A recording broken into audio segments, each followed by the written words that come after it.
পারি, যেমনি আপনারা পারেন এই কাশিয়াডাঙ্গা মহানগরে ঢোকার রাস্তা যে কোনো সময় আপনারা রিজার্ভ করে দিতে পারেন।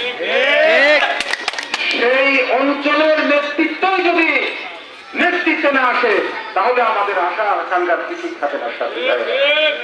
আজকে আপনাদেরকে মানতে হবে, আমাদের রায়হান ভাই আন্দোলনে ছিলেন, সংগ্রামে ছিলেন, যুদ্ধে ছিলেন। আগামী দিনে আমাদের যে ভোটার যুদ্ধ শুরু হতে যাচ্ছে সেই যুদ্ধেরও একজন ক্যান্ডিডেট, সেই যুদ্ধেরও একজন ক্যান্ডিডেট।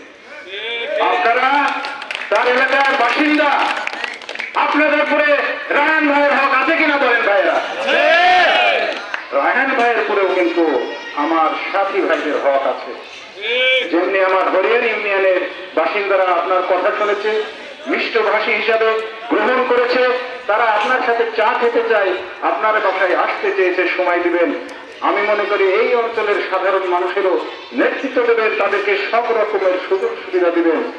আমার এলাকা বিশেষ করে প্রবাবহন করেন ওই যারা শহরে মাতাপুরি করেন, মাস্তারি করেন, 5 তারিখেও আমরা শুনি আন্দোলনে না দিয়ে তারা কোথায় ফুর্তি করছেন।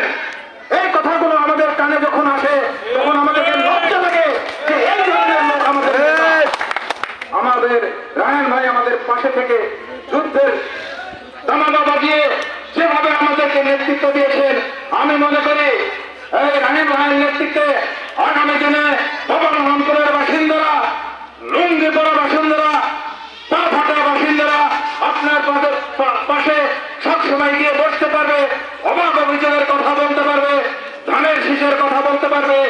এই ধরনের যারা আমাদের ভোটাররা আছে তাদেরকে আগামী দিনে সম্মান করবেন, এই আবার আশাবাদ ব্যক্ত করছি। অনেক কিছু বলার ছিল, সময় না থাকার কারণে আমি আমার নেতার বক্তব্য শোনার আগ্রহ প্রকাশ করে এবারে আমি আমার প্রধান অতিথি আজকে এই অনুষ্ঠানের মধ্যমণি রায়হানুল ইসলাম রায়হান ভাইকে তার মূল্যবান বক্তব্য দেওয়ার জন্য আহ্বান জানাচ্ছি।